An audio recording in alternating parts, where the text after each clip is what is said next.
Group টিউটোরিয়ালের পক্ষ থেকে স্বাগতম। আজকে আমরা প্রিন্ট সম্পর্কে আলোচনা করব, অর্থাৎ কিভাবে প্রিন্ট করব সে বিষয় নিয়ে আলোচনা করব। তো কথা না বলে চলুন শুরু করা যাক।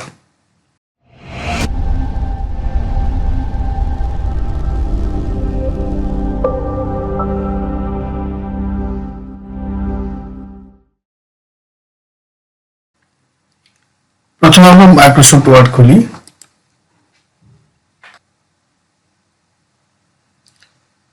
এই পেজে লেখা হয়ে গেছে বা এই পেজটাকে প্রিন্ট করব। কিভাবে করব? যদি কিবোর্ড দিয়ে করতে চাই তাহলে কন্ট্রোল পি প্রেস করতে হবে, অথবা ফাইল প্রিন্ট। এখানে আছে কপি। পার পেজ কয়টা কপি করে প্রিন্ট করব। এখানে যদি এক দেই তাহলে একটা করে প্রিন্ট হবে, দুই দিলে দুইটা করে প্রিন্ট হবে। প্রিন্টার যে প্রিন্টারে প্রিন্ট দেবো সেই প্রিন্টারটাকে এখানে সিলেক্ট করে দিতে হবে। যেহেতু আমার প্রিন্টার ইনস্টল করা নেই সেহেতু প্রিন্টারের নাম দেখাচ্ছে না। যদি আপনার প্রিন্টার ইনস্টল করা থাকে তাহলে এখানে প্রিন্টারের নামটা দেখাবে, সেই নামটা সিলেক্ট করে দিতে হবে। Print all page. এখানে আমার ধরেন যদি 10টা পেজ থাকে তাহলে 10টা পেজ প্রিন্ট হবে, প্রিন্ট অল পেজ। আর যদি 10টা পেজের মধ্যে আমি যদি একটা প্রিন্ট দিতে চাই, এখান থেকে আমি 5 নাম্বার পেজটা প্রিন্ট দিতে চাই, তাহলে আমাকে এখানে 5 টাইপ করে দিতে হবে। যদি 5 টাইপ করে দেই তাহলে 5 নাম্বার পেজ প্রিন্ট হবে।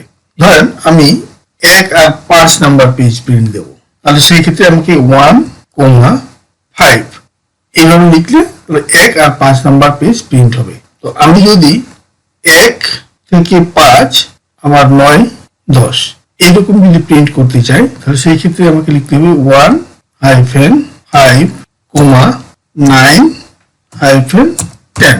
এরকম যদি লিখি তাহলে আমার 1 থেকে 5 ও 9 থেকে 10 পর্যন্ত পেজ প্রিন্ট হবে।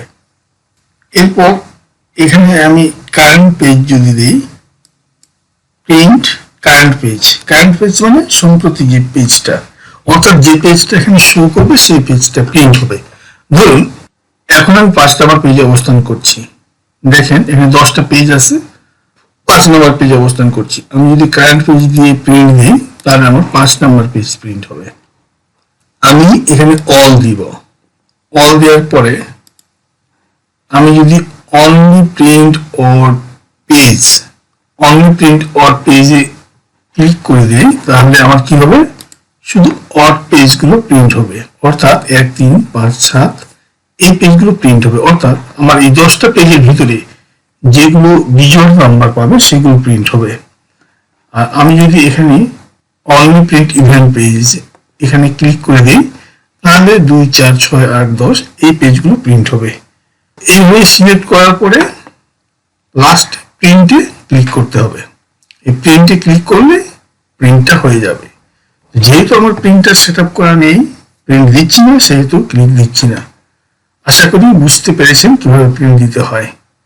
আজকে এই পর্যন্ত। সবাই ভালো থাকবেন। লাইক, কমেন্ট, শেয়ার দিয়ে পাশে থাকার জন্য আন্তরিক ধন্যবাদ।